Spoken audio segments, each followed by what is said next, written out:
say that fracking could soon be coming to Nottinghamshire.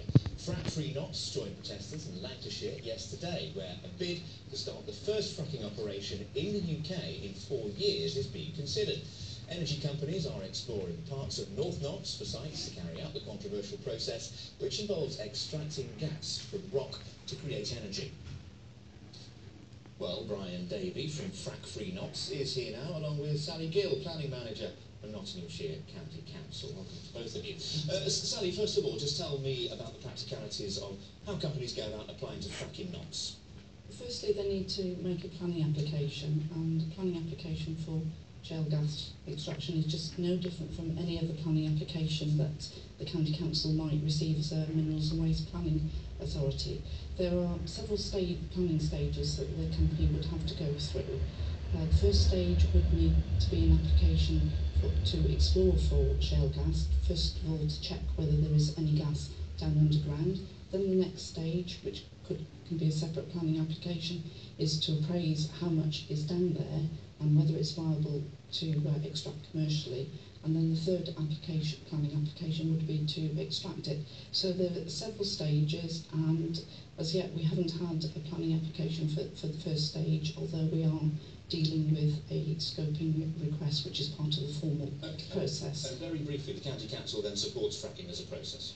No, the County Council is a Minerals Planning Authority. The County Council will determine any planning applications that come before it. It doesn't have a view either way? It doesn't have a view either way, because we haven't, when we get a planning application on any minerals and waste topic, we have to look at all the issues and then come to a decision. So we don't have a view. Okay, sure. That's fine, we'll establish that.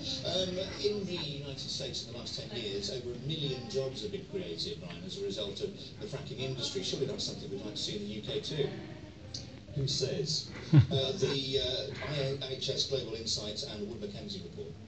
Do they? Yeah. Well, I'd like to go and look in detail about the way they calculated their figures, because the whole issue of figures about how many jobs are associated with fracking has been one of many controversies in this field, and there's been lots of occasions when claims have been made about jobs created, and other people using different methodologies have actually questioned those.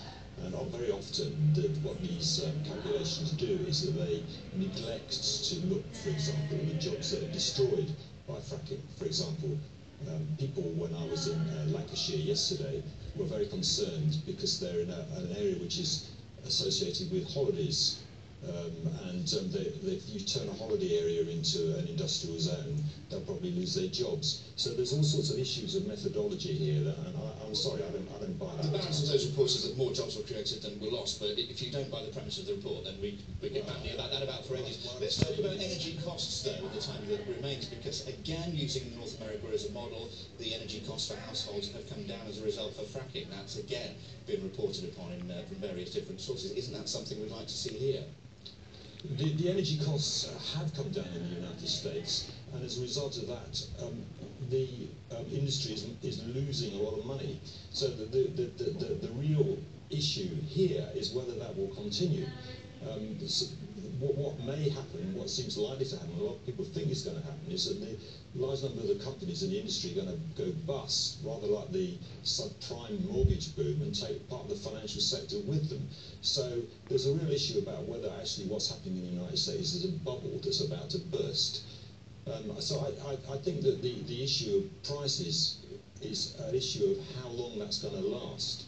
Just finally, and very briefly, I'm afraid, talking about the future security of the nation when it comes to safeguarding energy resources, fracking is another surefire way to do that, with coal supplies dwindling. How do you react to that? Well, again, I reject the basic premise of that. You don't try and create prosperity. Okay. We have to leave it there. I'm so sorry, we are out of time. When we come back, he served his country, but no